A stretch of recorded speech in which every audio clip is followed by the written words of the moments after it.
It's such an honor for me to join you today, and as I thought about what I was going to talk about today, I did what every self-respecting commencement speaker does. I Googled graduation speech. And while I was reading many commencement addresses, I noticed that the best speeches had two qualities. They were personal and they were short. So I'm planning on doing both of those today.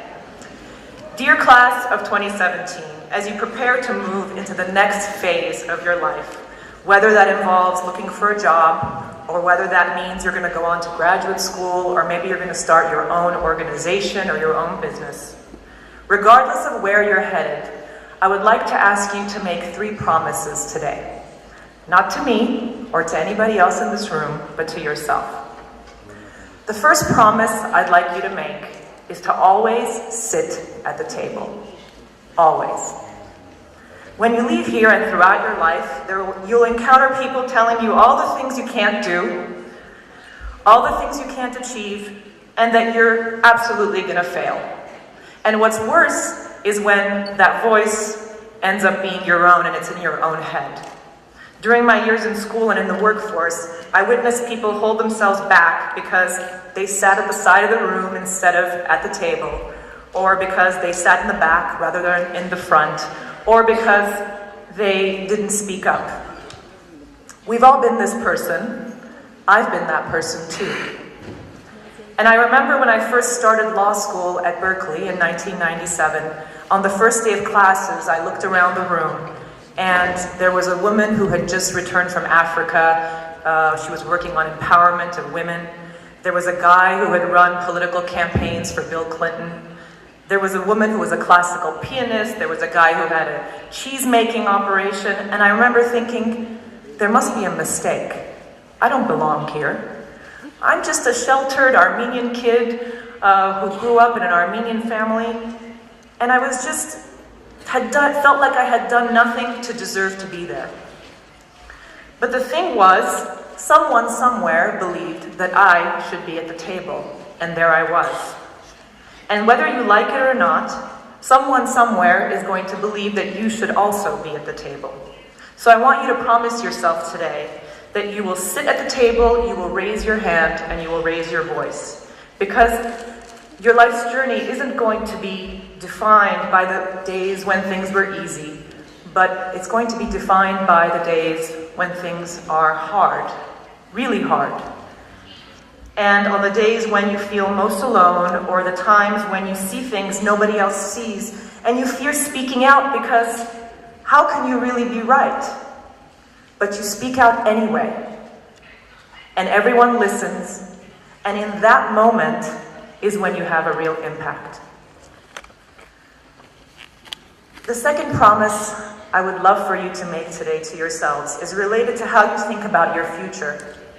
And when thinking about where you want to go in the future, I challenge you not to ask yourself what you want to be, but what makes you come alive. When speaking to students, I often hear, I want to be a doctor, I want to be a lawyer, I want to be a businessman. I wonder if you think about your life journey, and rather than ask yourself what you want to be, if you might ask yourself, what makes you come alive? What do you want to do every day of your life? What brings you joy? What brings you purpose? I moved to Armenia about 5 years ago from California, and I had the perfect job. I was working as an attorney for the Los Angeles City Attorney's Office. I had a nice home. I had wonderful colleagues. I was paid well. It was a very, very nice life, but it wasn't enough. And I had all of that because I wanted to be a lawyer, and there I was. And I found myself at every opportunity, every time I had a little bit of vacation time, coming back to Armenia to do projects. And one day I was telling a close friend of mine, you know, I made the following statement, which looking back was really absurd, but here we go.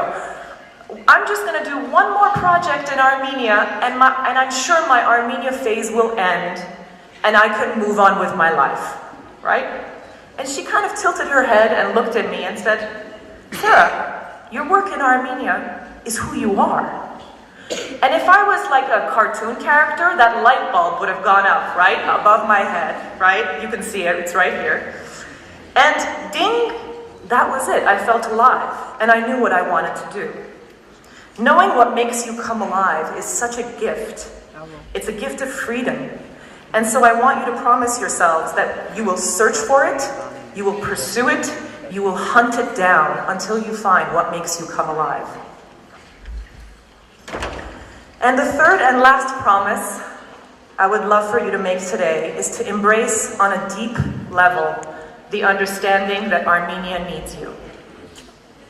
Since the birth of our country as an independent republic, my generation and the generation before me that established this great university has made progress in Armenia. We've built institutions, we have built industries, we have helped change laws, we have raised our voice against injustice, and we have taken care of those who needed help. But you know what? It hasn't been enough. And we are still far from living in the Armenia of our dreams.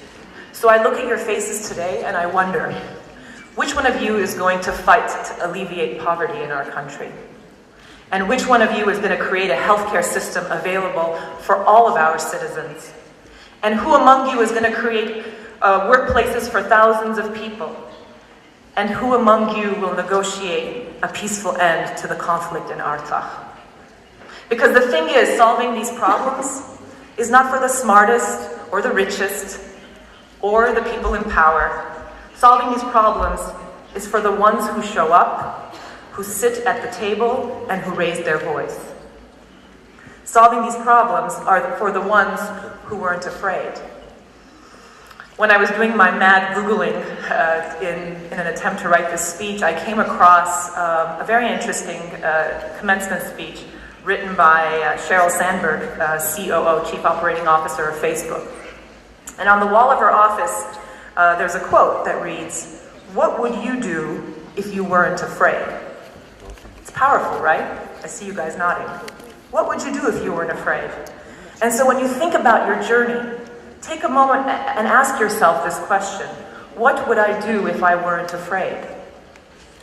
So, in closing, dear graduates, can't believe I got through it without having tears come down my cheek. We turn to you, and I'd like to say that you are our promise.